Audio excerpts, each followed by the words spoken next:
Shalom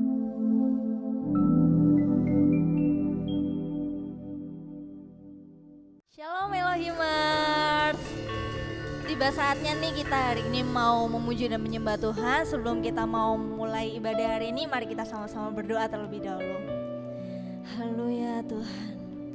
Terima kasih Tuhan, kami merasakan kebaikan-Mu Tuhan di setiap waktu, di setiap hari kami Tuhan. Kau menyatakan kebaikan-Mu yang gak ada hentinya Tuhan buat kami. Kami bersyukur Bapa, kami punya Allah yang seperti-Mu, Allah yang baik, Allah yang gak pernah meninggalkan kami Tuhan. Terima kasih Tuhan. Kalau tiba saatnya Tuhan, kami akan memuji, kami akan bersorak, kami akan menyembah-Mu Tuhan. Berikan kami hati yang mau menyembah, berikan kami roh yang haus akan Engkau Tuhan. Kami percaya Tuhan, Kau turut bekerja di segala situasi kami ya Bapa. Kami akan mulai ibadah ini hanya dalam satu nama, Tuhan Yesus Kristus. Haleluya, amin. Yuk kita sama-sama mau memuji Tuhan.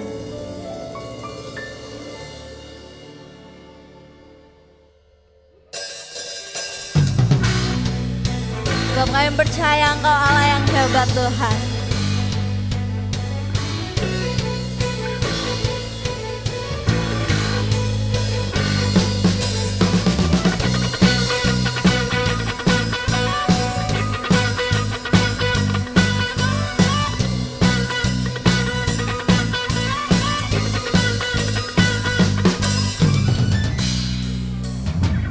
Pada siapa kau bandingkan perbuatannya yang heran? Ada kerajaannya yang terbesar, tak akan tergoyahkan. Semua musuh pun gemetar mendengar nama-Mu Tuhan. Sorak kemenangan, sungguh tak tertandingi, tak ada yang setara dengan-Mu. Hanya Yesus Tuhanlah yang terhebat, jauh melebihi dari penguasa di dunia. Kerajaan-Mu kekal. Haleluya.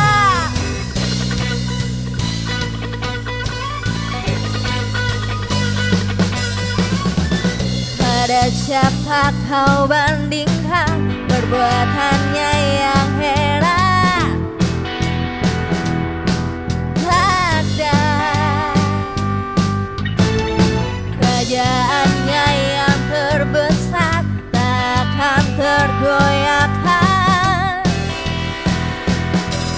Semua musuh pun gemetar mendengar nama-Mu Tuhan. Sorak kemenangan,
terima kasih Tuhan, kami merasakan kebaikan-Mu Tuhan.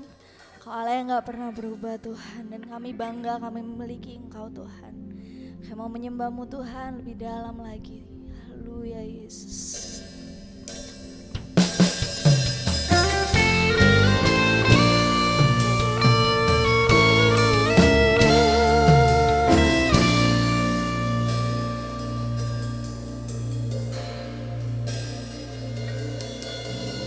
Betapa dahsyat Engkau Tuhan, pencipta segala yang ada, dulu sekarang sampai selamanya. Hanya Engkau Tuhan, tak terselami pikiran-Mu, tak terukur panjang setia-Mu, dulu sekarang sampai selamanya. Hanya Engkau Tuhan, ku sembah Engkau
Yes Tuhan, terima kasih buat waktu-waktu di mana kami bisa menyembah Engkau dan memuji Engkau. Kami percaya setiap pujian dan penyembahan kami itu menjadi sebuah kesukaan buat Engkau Tuhan. Dan saat hari ini kami akan mendengarkan firman-Mu Tuhan. Berkati setiap kami, berikan kami hati seorang murid yang mau mendengar dan mau belajar daripada apapun firman yang akan Kau sampaikan buat setiap kami. Terima kasih Tuhan, kami siap menerima kebenaran firman-Mu hanya di dalam satu nama, Tuhan Yesus Kristus. Haleluya.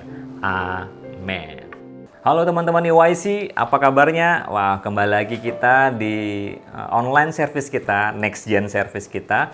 Dan kali ini berkesempatan kita YC untuk melayani semua teman-teman Next Gen dimanapun kalian berada.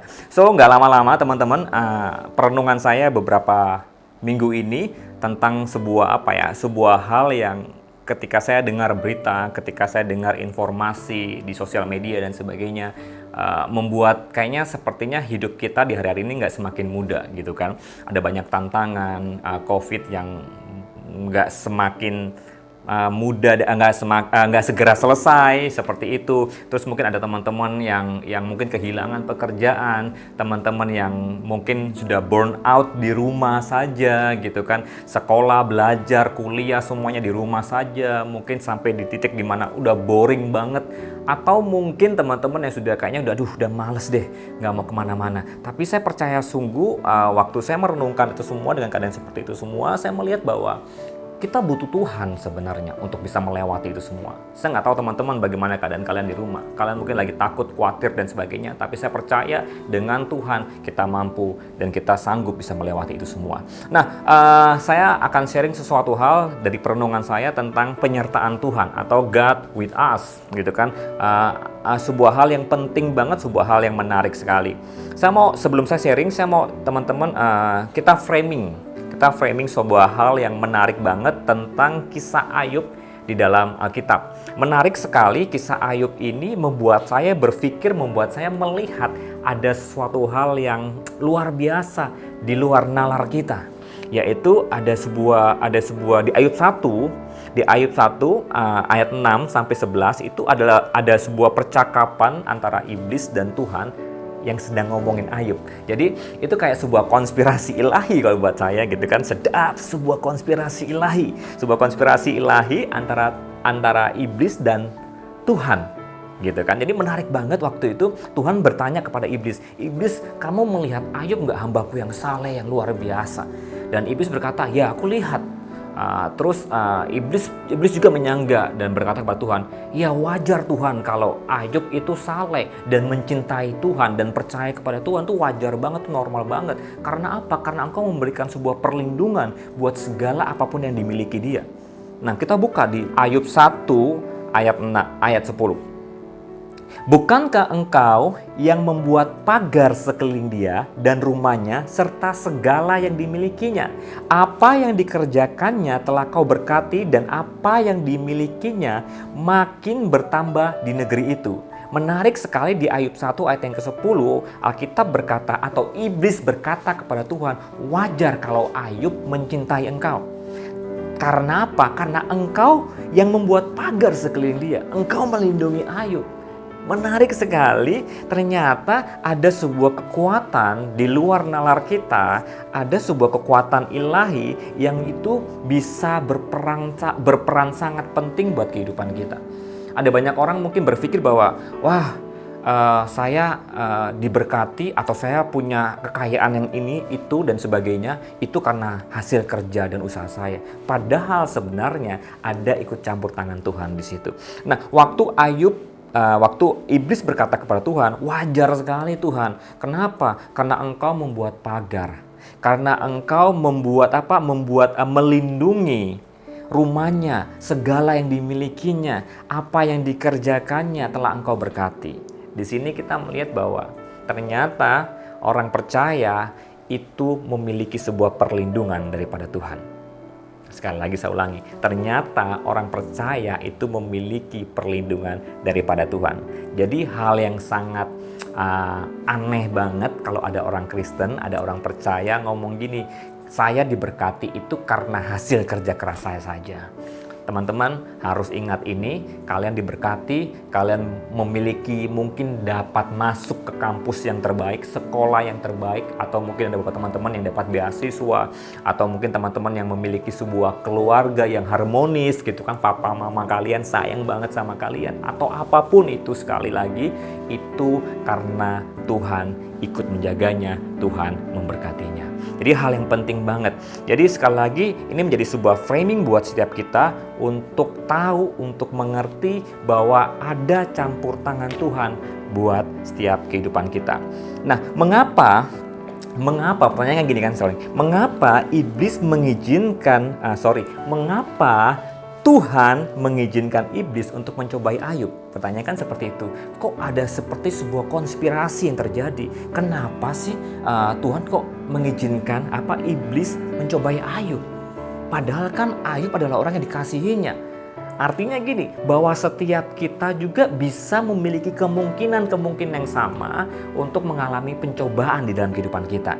Nah, apa sih pencobanya Ayub? Ayub sangat kaya. Alkitab berkata dia sangat kaya, di negeri itu dia sangat diberkati. Dia punya anak-anak yang baik. Dia punya anak-anak yang mencintai dan sebagainya. Dia punya istri, dia punya kekayaan yang begitu melimpah. Tapi apa yang terjadi?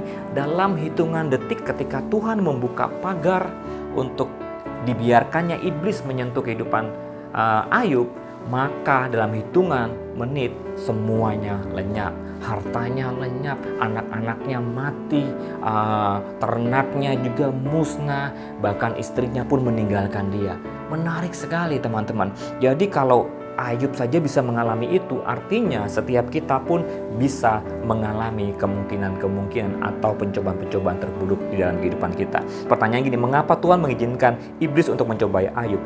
Karena Tuhan tahu kapasitas Ayub. Artinya bahwa setiap kita pun saat hari-hari ini mengalami kesusahan, mengalami ketakutan, mengalami kekhawatiran, percayalah bahwa Tuhan tahu kemampuan kita.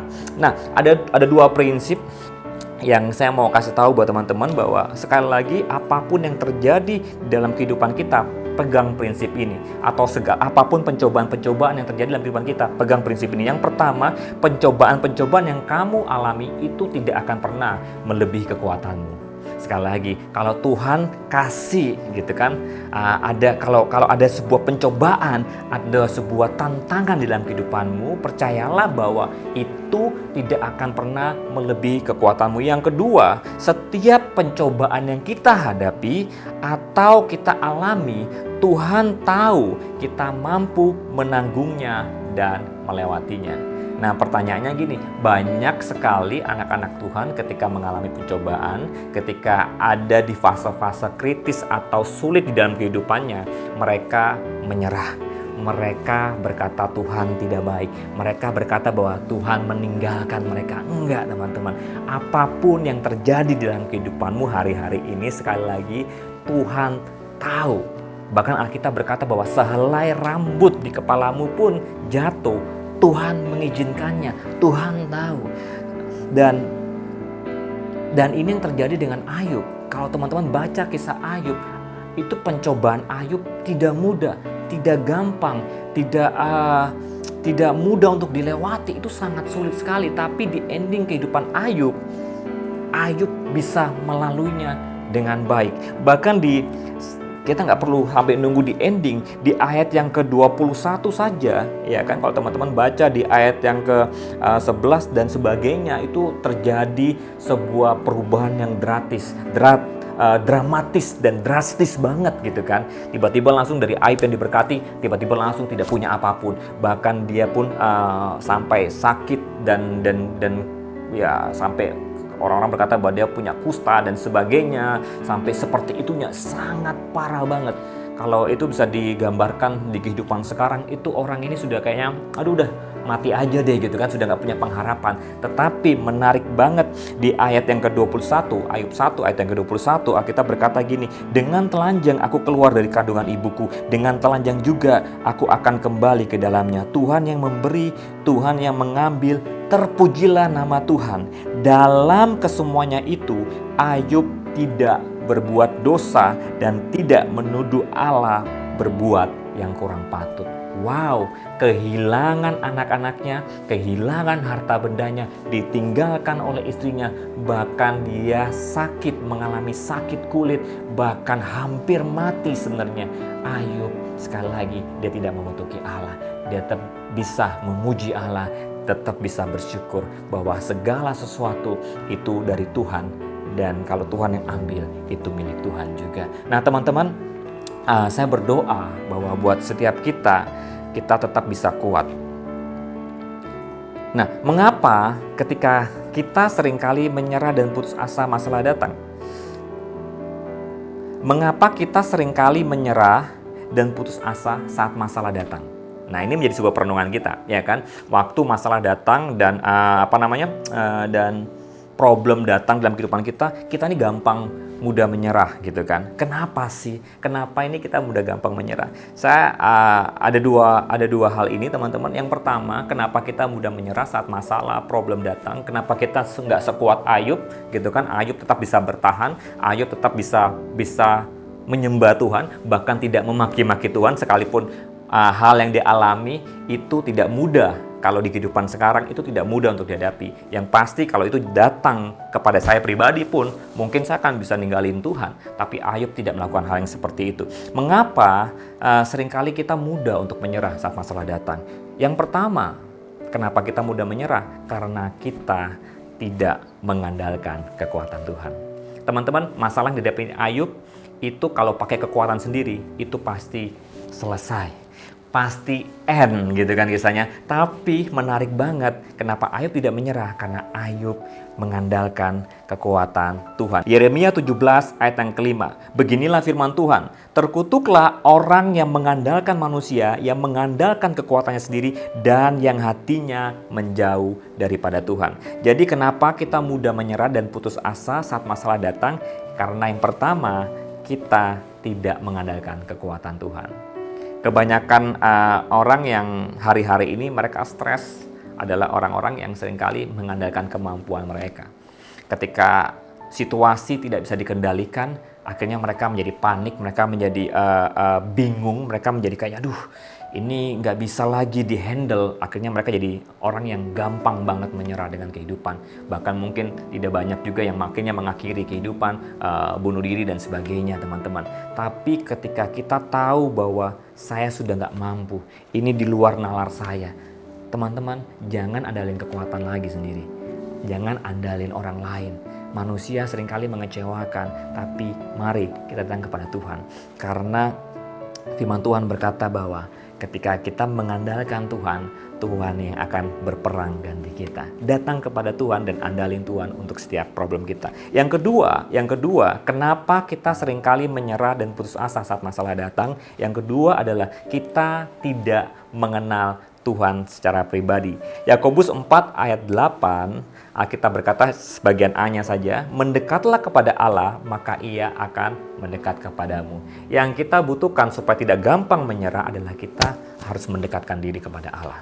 Karena sekali lagi, sumber kekuatan kita bukan pada manusia kita saja. Tapi ketika kita mengandalkan Tuhan, mau nggak mau, suka nggak suka, kita harus mendekatkan diri kepada Allah. Contoh banget mendekatkan diri kepada Allah itu seperti apa sih? Simple things-nya seperti ini teman-teman. Orang yang sedang jatuh cinta. Nah, kalau teman-teman mengalami hal yang seperti ini, saya nggak tahu teman-teman lagi di fase seperti itu, atau lagi PDKT, atau lagi naksir seseorang gitu kan. Lagi pokoknya ada sinyal-sinyal di mana, wah suka banget nih sama cewek ini, wah suka banget nih sama cowok itu. Kalau orang sedang jatuh cinta, dia akan berusaha apapun caranya untuk cari tahu informasi tentang orang tersebut. Betul apa betul? Ya kan? Intinya kayak gini, mungkin kalau zaman sekarang ya, mungkin mereka akan stalker gitu kan, Instagram mereka, Facebook mereka akan cari tahu, mereka akan lihat ini cewek ini sukanya apa sih? Wah, mereka amati foto-fotonya di Instagramnya gitu kan, lihat di IG story-nya untuk cari tahu kebiasaan cewek ini apa. Artinya bahwa kalau kita jatuh cinta pada seseorang, kita akan melakukan banyak cara untuk cari tahu orang itu. Nah, menarik, hal yang sama itu berlaku juga ketika kita jatuh cinta kepada Tuhan.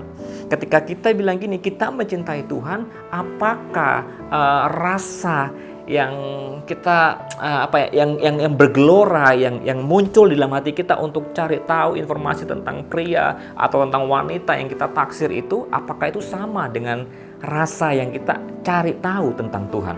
Nah, mungkin teman-teman, kalau di masa sekarang kan sosial media kan Instagram gitu kan, atau mungkin TikTok gitu kan, atau mungkin apapun gitu kan, kalian bisa cari tahu lewat itu. Tapi kalau cari tahu Tuhan lewat mana Kak sosial medianya? Sosial media Tuhan tuh sangat simpel banget, firman Tuhan. Jadi untuk cari tahu tentang Tuhan, tentang perasaan Tuhan, tentang isi hati Tuhan, kita harus banyak banget baca firman Tuhan. Artinya bahwa kita harus mendekatkan diri sama Tuhan. Untuk apa teman-teman? Untuk supaya kita tidak mudah untuk menyerah saat masalah datang, saat pencobaan datang. 2 Timotius 3 ayat yang kelima di dalam terjemahan Sederhana Indonesia, Alkitab berkata seperti ini, memang di mata orang lain mereka mau dianggap sebagai pengikut agama. Lihat ini, tetapi mereka tidak mau sungguh-sungguh mengenal Allah atau diubahkan oleh kuasanya. Jauhkanlah dirimu dari orang-orang yang seperti itu. Nah, ada banyak orang Kristen, ngakunya Kristen, rajin beragama gitu kan, tetapi mereka tidak mau sungguh-sungguh mengenal Allah yang mereka sembah. Apa yang terjadi ketika kita tidak mau mengenal Allah yang kita sembah? Itu fatal banget teman-teman. Itu itu kayaknya kita tidak benar-benar mencintai seseorang yang bisa memberikan kekuatan, yang bisa memberikan perlindungan, yang kita butuhkan. Kita perlu banget sama Tuhan. Tuhan mungkin gak butuh kita sebenarnya, ya kan? Tapi kita sangat butuh Tuhan. Kita perlu Tuhan. Oleh sebab itu, kita harus bangun hubungan sama Tuhan. Kita harus belajar untuk mengenal Tuhan, cari tahu isi hatinya. Kita berkata, mendekatlah kepada Allah, maka Allah akan mendekat kepada kita. Jadi untuk supaya kita bersama dengan Tuhan, disertai oleh Tuhan, kita harus benar-benar menjadi rekan seperjalanan bersama dengan Tuhan. Nah, menarik sekali teman-teman, saya sedikit jabarkan tentang fakta Alkitab betapa luar biasanya arti penyertaan Tuhan.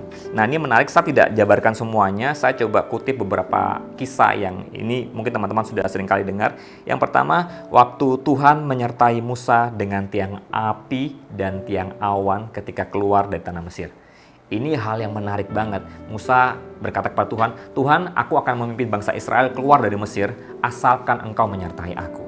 Wah, ini salah satu bukti daripada penyertaan Tuhan. Akhirnya apa? Tuhan kasih tiang api, di waktu malam mereka jalan, itu kayak seperti ada lampu LED berapa watt gitu kan, yang terang banget untuk bangsa Israel bisa jalan di padang gurun. Padahal waktu itu belum ada PLN gitu kan, belum ada listrik tenaga nuklir dan sebagainya. Tapi waktu bangsa Israel di dalam perjalanan dari Mesir ke tanah perjanjian, mereka dipayungi oleh tiang api dan mereka bisa berjalan tanpa terantuk batu. Wah, itu keren banget.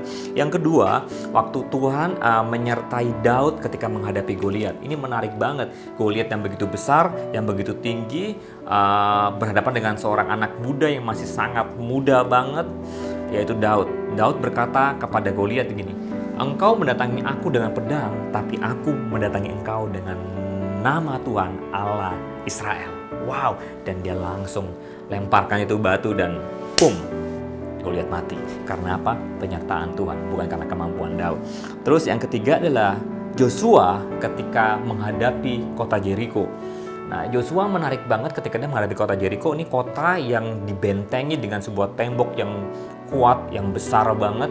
Kalau teman-teman bisa bayangkan tembok Cina itu jauh lebih kuat dibandingkan tembok Cina. Jadi teman-teman bisa bayangkan itu aja.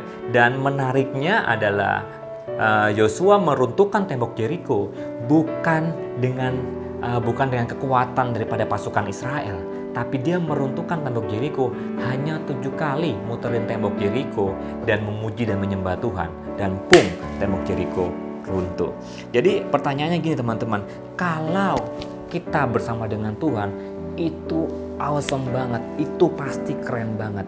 Ini yang menarik, kalau teman-teman kehilangan apapun di dalam kehidupan kalian hari-hari ini, entah itu mungkin pekerjaan, entah itu mungkin fellowship yang sudah terbatas dengan teman-teman yang lain, atau mungkin ada teman-teman yang kehilangan orang tua kalian karena COVID mungkin, dan kalian sedih dan sebagainya. It's okay teman-teman, it's okay. Ayub pun kehilangan hal yang seperti itu. Tapi yang paling penting, jangan sampai engkau kehilangan Yesus dalam kehidupanmu. Saya punya satu kutipan, yaitu kalau sekarang hanya Yesus yang kamu miliki, itu artinya kamu punya segalanya.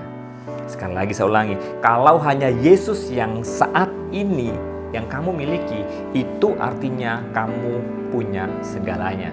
Wow. Itu kayak lagu tuh Christ is enough for me gitu kan.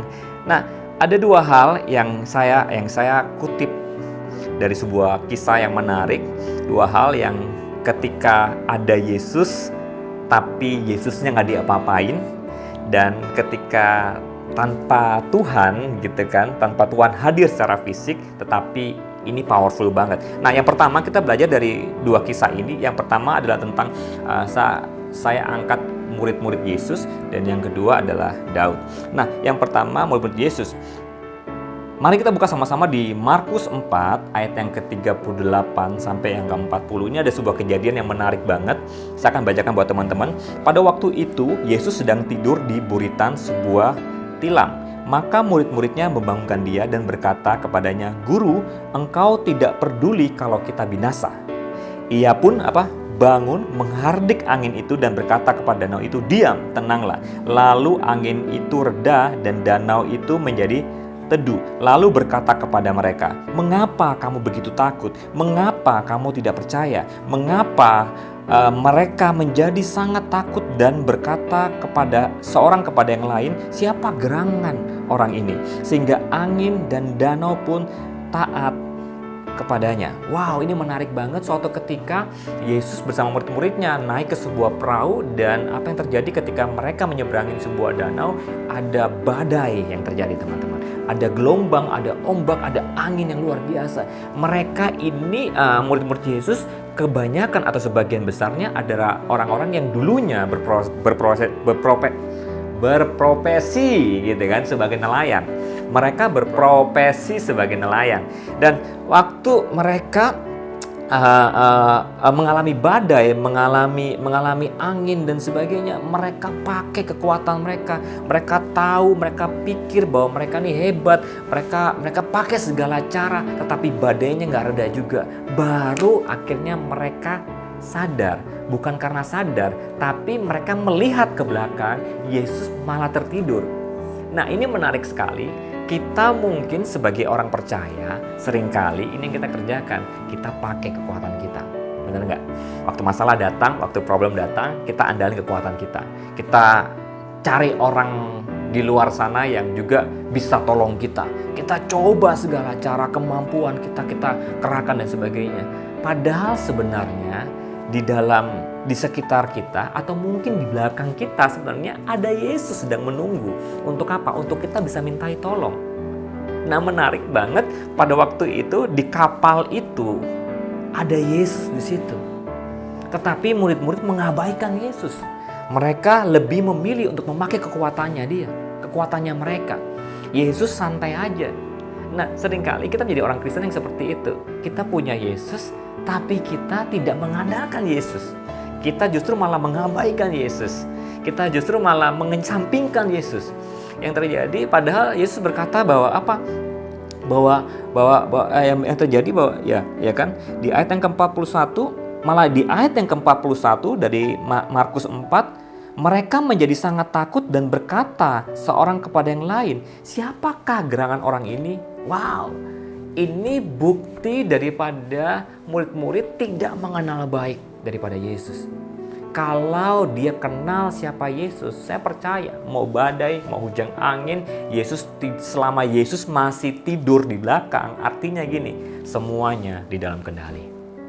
Nah, banyak teman-teman mungkin saat ini lagi worry, lagi panik, tapi percayalah, selama Yesus ada di kehidupan kita dan dia tidak repot-repot untuk harus keluar atau harus bangun dan meredakan angin, hidupmu masih aman.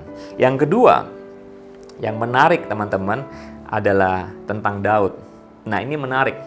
Di Mazmur 23 ayat yang keempat, saya bacakan di dalam terjemahan bahasa Indonesia masa kini. Alkitab berkata seperti ini, "Meskipun aku melalui lembah yang gelap, aku tidak takut bahaya, sebab Engkau menemani aku. Aku tidak takut bahaya, sebab Engkau menemani aku. Engkau melindungi aku seperti gembala melindungi dombanya dengan tongkat dan gada." Ini menarik banget, waktu murid-murid menghadapi pencobaan, menghadapi badai dan sebagainya, dan mereka takut dan panik, padahal ada Yesus hadir secara fisik buat kehidupan mereka. Secara fisik loh teman-teman, ada di dalam perahu mereka masih takut, mereka masih panik.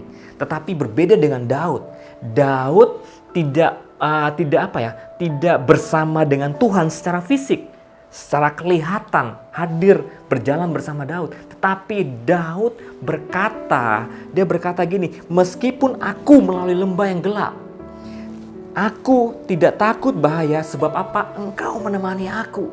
Wow, ada sebuah respon yang berbeda, sebuah mentalitas yang berbeda, sebuah cara berpikir yang berbeda, sebuah kenyamanan yang berbeda. Yang satu, murid-murid Yesus, ada Yesus, mereka merasa masih kurang klop, masih merasa kurang aman, padahal ada Yesus di situ. Tapi Daud, tanpa Tuhan hadir secara fisik, dia tetap bisa percaya. Teman-teman tahu nggak perbedaannya di mana? Perbedaannya adalah di sini teman-teman, karena Daud sangat mengenal siapa Tuhan yang dia sembah. Daud punya hubungan yang dekat banget sama Tuhan. Di Mazmur 119 ayat yang ke-164, Alkitab berkata seperti ini, "7 kali di dalam sehari aku memuji-muji Engkau karena hukum-Mu yang adil." Artinya 7 kali sehari Daud berdoa dan menyembah Tuhan. Itu bukan berbicara tentang harafiah doa dan menyembah saja, saudara, teman-teman semua. Tapi itu berbicara tentang sebuah hubungan yang Daud bangun setiap hari. Efesus 6 ayat 18, Alkitab berkata seperti ini, "Dalam segala doa dan permohonan, berdoalah setiap waktu di dalam roh dan berjaga-jagalah di dalam doamu itu dengan permohonan yang tak putus-putusnya untuk segala orang kudus." Berdoalah setiap waktu. Teman-teman, kebayang nggak kalau berdoa itu sebatas kita lipat tangan dan tutup mata, dan kita luangin waktu sejam di pagi atau mungkin malam? Artinya gini, kita nggak bisa berdoa setiap waktu. Betul apa tidak? Artinya bahwa ya udah, kita sejam di pagi, sejam di malam, artinya kita cuma punya 2 jam waktu untuk bisa berdoa dengan Tuhan. Bahwa sebenarnya berdoa tiap waktu itu bukan berbicara tentang kegiatan agamawi, tapi sebuah relationship atau sebuah hubungan. Kita bisa berbincang-bincang dengan Tuhan. Doa bukan sekedar aktivitas agamawi, tapi doa adalah sebuah komunikasi, dialog kita dengan Tuhan setiap waktu. Jika kita berdialog dengan Tuhan, itu seperti sebuah hal yang berdoa. Artinya bahwa ketika kita mengendarai motor kita, mengendarai mobil kita ke tempat kerja, ke kampus, atau mungkin kita sedang membersihkan rumah kita, lantai gitu kan, cuci piring dan sebagainya. Selama kita terkoneksi dengan Tuhan, kita ngobrol sama Tuhan, kita sedang melakukan sebuah aktivitas doa dalam kehidupan kita. Nah, itu yang Daud kerjakan. Daud sangat kenal banget siapa Allah yang dia sembah. Karena dia mengenalnya, akhirnya apa? Dia nyaman, dia merasa bahwa Tuhan ada bersama dengan dia. Dan yang satunya, murid-murid Yesus, dia tidak terlalu mengenal siapa Tuhan yang bersama dengan dia. Apa yang terjadi? Akhirnya dia khawatir, dia panik, dia worry. Nah teman-teman, jangan pernah takut, jangan pernah khawatir. Ketika kalian khawatir, ketika kalian takut, mungkin ini yang harus kalian tanyakan kepada diri kalian sendiri. Apakah saya mengenal Tuhan yang saya sembah? Apakah saya tahu bahwa Tuhan saya itu mampu melakukan segala sesuatu hal di dalam dunia ini? Saya percaya bahwa sekali lagi Tuhan kita adalah Tuhan yang mengerti apapun, Tuhan yang tahu keadaan kita melebihi siapapun. Bahkan orang terdekat kita, Tuhan tahu dan Tuhan mengenali kita. Oleh sebab itu teman-teman, saya berdoa bahwa apapun yang terjadi dalam kehidupan kalian, pastikan kalian berjalan bersama Tuhan. Pastikan hidup kalian ada di dalam lindungan daripada Tuhan. Oleh sebab itu, jangan pernah berjalan tanpa Tuhan.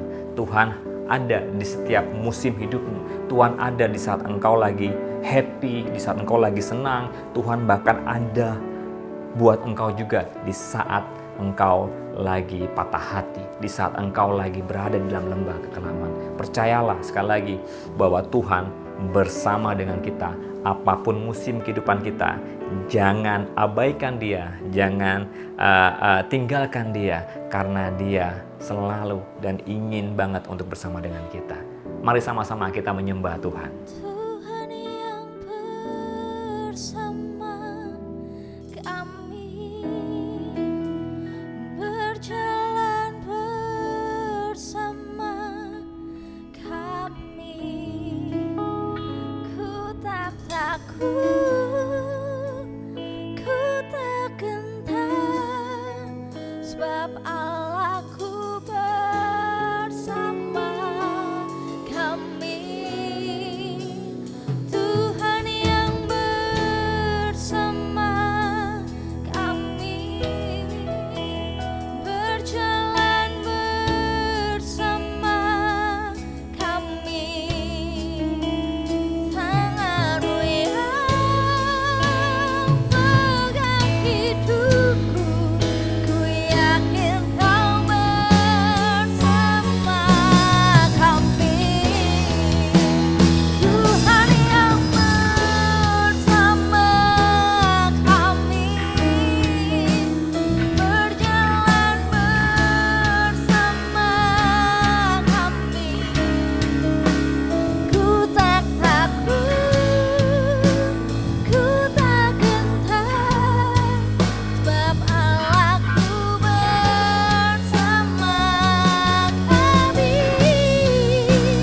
Tuhan yang bersama kami, berjalan bersama kami. Tangan-Mu yang pegang hidupku, ku yakin Kau bersama kami. Tangan-Mu yang pegang hidupku, ku yakin Kau bersama kami.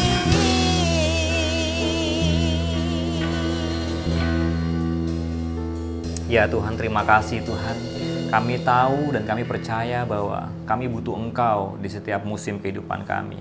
Apapun masalah yang kami hadapi, pencobaan-pencobaan apapun yang saat ini kami hadapi Tuhan. Bahkan mungkin saat hari ini kami sedang berada di dalam posisi yang paling terendah di dalam kehidupan kami Tuhan. Kami percaya ketika Engkau bersama dengan kami tidak perlu takut. Kami tidak perlu khawatir Tuhan. Karena Engkau adalah Allah yang berjanji bersama dengan kami. Engkau berkata bahwa Engkau akan menyertai kami. Engkau memberikan penolong yang lain, yaitu Roh Kudus yang akan menyertai kami hari ini sampai selama-lamanya. Engkau tidak akan pernah meninggalkan kami Tuhan. Orang lain boleh meninggalkan kami Tuhan, tapi Engkau adalah Allah yang tidak pernah meninggalkan kami. Terima kasih Tuhan, terima kasih. Kami mengucap syukur buat kebenaran firman-Mu, dan kami mengucap syukur sekali lagi Tuhan buat kebaikan dan kemurahan-Mu. Kami percaya bahwa kalau kami ada sampai saat ini itu semua karena anugerah-Mu, bukan hasil usaha kami, tapi semua karena anugerah-Mu.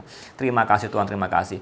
Oleh sebab itu teman-teman, EYC Next Gen dimanapun kalian berada, buka kedua tanganmu dan terimalah berkat yang daripada Tuhan. Oleh sebab itu saudaraku, apapun keadaanmu hari-hari ini, apapun keadaanmu, percayalah bahwa berkat yang daripada Allah Bapa, cinta dan kasih daripada Allah Sang Putra, penyertaan, perlindungan, penghiburan, bahkan kekuatan daripada Allah Roh Kudus menyertai setiap kita dimanapun kita berada. Mulai hari ini sampai selama-lamanya, Engkau Allah Immanuel bagi kami, Engkau Allah yang beserta dengan kami. Haleluya, haleluya, amin. Tuhan Yesus memberkati. See you next week. God bless you all.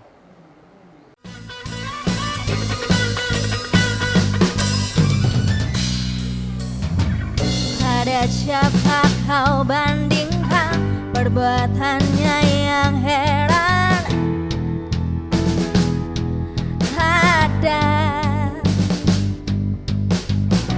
Kerajaannya yang terbesar tak akan tergoyahkan.